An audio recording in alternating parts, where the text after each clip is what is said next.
Hey guys, welcome back to Andy's Dinosaur Reviews. Sometimes we go a week or two without news, and then other days we get news videos every day, and we are back again today with yet another video. So, the very first thing that I want to tell you guys about is actually from Creature Preacher. If you have been following my reviews of his Land That Time Forgot series, he's been creating quite a few of the incredible theropods from that film. This time he's gone a different route and created himself that Plesiosaur that we see in the beginning of the film, which is insanely cool. And honestly, I think this might be his best model yet. Like, he really did an incredible job. Of course, when it comes to the screen accuracy department, with the little amount of reference material he probably had for that. But on top of that, I think this might be some of the best texturing and everything I've seen from him. It really is just an incredible model overall, and yet another of the numerous new models that Creature Preacher has just busted out over the last 2 weeks. And speaking of new models, we have a brand new PNSO model that was just unveiled. We've got ourselves a new version of the Giganotosaurus. We have had a previous Giganotosaurus in the past from PNSO, but they now have a brand new updated version here, and it looks really nice. The sculpt is fantastic. The paint job is kind of like your standard PNSO paint job, I would say at this point. We kind of get a lot of grayish theropods, which isn't a bad thing. I think it looks good. It looks natural overall, and that's all I really want with my dinosaurs, is a paint job that makes it look like it could be the real coloration of the dinosaur. I probably could have enjoyed something a little bit flashier, but overall I feel like I'm really going to enjoy the model as a whole because the sculpt is incredible, and even if the paint job isn't anything amazing or brand new revolutionary, it still looks good on the model, so I think I'll definitely like it in person once it arrives here at my door, and definitely one of the best versions of a Giganotosaurus that we have out currently from anyone. And then something that is really cool, I just recently found out about a brand new company creating some incredible models, and not just incredible models, but potentially the most incredible models I've ever seen. Singh Studio is now on the scene, and I think I've seen a few images of their models over the last probably month or two, but I never really looked too far into them until today, and I must say I am completely blown away by just how incredible the sculpts are, but on top of that, the paint jobs as well, and just generally the realism of these models. I don't know that I've ever seen models that look more alive, and you can obviously see as we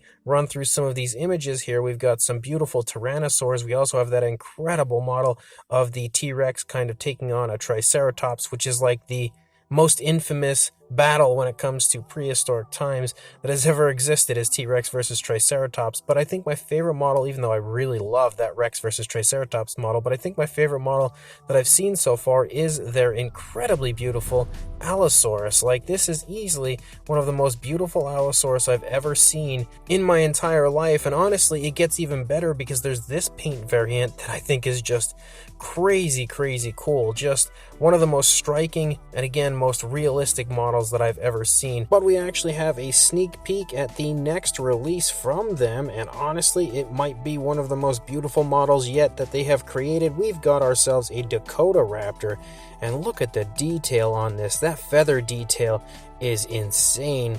I cannot wait to see, honestly, the rest of this model. This is all we really have to go on right now, is this kind of preview image, but this looks to be a masterpiece of a Giganotosaurus. And then when it comes to Dino Dream, I had just mentioned yesterday how they had the official Jurassic Park license and would be producing some Jurassic Park models moving forward, two of which were some Velociraptors. Well, we actually have a look at the Velociraptors, a few different angles. We only really had one angle yesterday to take a look at. We can now see again two different angles of both raptors. Easily two of the nicest Jurassic Park style Velociraptors I've ever seen, and one thing that Dino Dream is good at, that is accuracy, and that's exactly what I see here. Again, looking at them next to the images from the film itself shows off how picture perfect both Velociraptors are. And then when it comes to Mattel, and a huge thank you goes out to both Collect Jurassic and Dino Mike Mac, we've got some pretty fun new figures to take a look at. The very first one is the Jurassic World Uncaged Fierce Launchin Dilophosaurus. And we can obviously see this is another one of those figures that are more based towards children, but I still like them. I think they're pretty fun, and overall, it's a pretty nice looking sculpt, very decent looking paint job, obviously very Jurassic Park-ish, but of course missing key elements to the paint job to make it, look really like a Jurassic Park Dilophosaurus, but we can clearly see that's the idea behind it, and it looks pretty fun. Nothing, again, super impressive to write home about, but it is a pretty cool figure overall. And then we've got some more really neat figures to take a look at, and the very first one is the Wild Roar Orcoraptor. Now, this one is actually pretty cool. The sculpt isn't, the greatest sculpt we've ever seen, but it is still neat to have an Orcoraptor. But what I really love about this one is the paint scheme. It's not often that we get a Mattel figure where we look at it and we're like, wow, that's a great paint scheme. As far as I'm concerned, this is a phenomenal looking paint scheme. It's just really cool, really flashy, but not overly flashy, and still at the same time really quite nice and natural, and as a whole has a full feel to it as far as the paint job. Like, it doesn't look like it's half painted, it looks like it's a fully painted figure, which isn't something we always get when it comes to a Mattel release. So very, very cool as far as this one goes. Of course, we still have those stupid buttons up on the top, which I would love to get rid of, but I don't think that there's any way around that at this point. Still a really nice looking figure. The next one is also one that I really love. We have the Velociraptors. Pretty nice looking sculpt overall, nicely detailed as a whole, and I love the fact that we actually have those quills there leading down along the back that we see very often portrayed on ceratopsians nowadays. And this one as well has a really nice paint job. I think that the paint job looks really cool. It's nice to see the spikes up and around the frill actually painted and everything. Very cool on the part of Mattel to start including a little extra paint. Not, again, the most amazing thing in the world as far as the paint job goes. We, of course, need like nail paint and stuff like that, and the beak could have been painted a little bit more of a different tone of color from the body, but as a whole, I think this one as well looks really nice. So that's 2 for 2.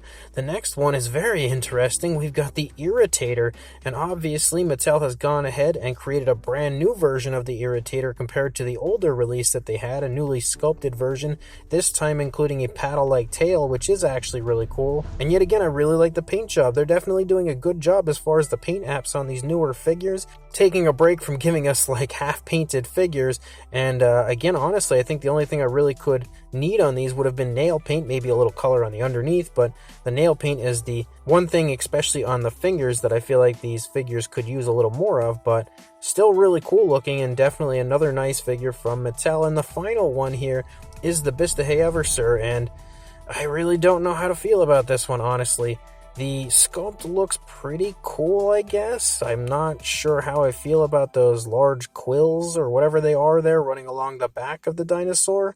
Very interesting take on Mattel's part, but this is 4 for 4 as far as the paint job goes. This one as well has a really nice looking paint job. Again, missing nail paint, but overall, I think the paint job and the paint application looks really good on this figure, so definitely some reassuring news to see these new figures from Mattel, and the fact that they are giving us some pretty decent paint apps. Again, they could be better, but they're much better than what we were getting, that's for sure.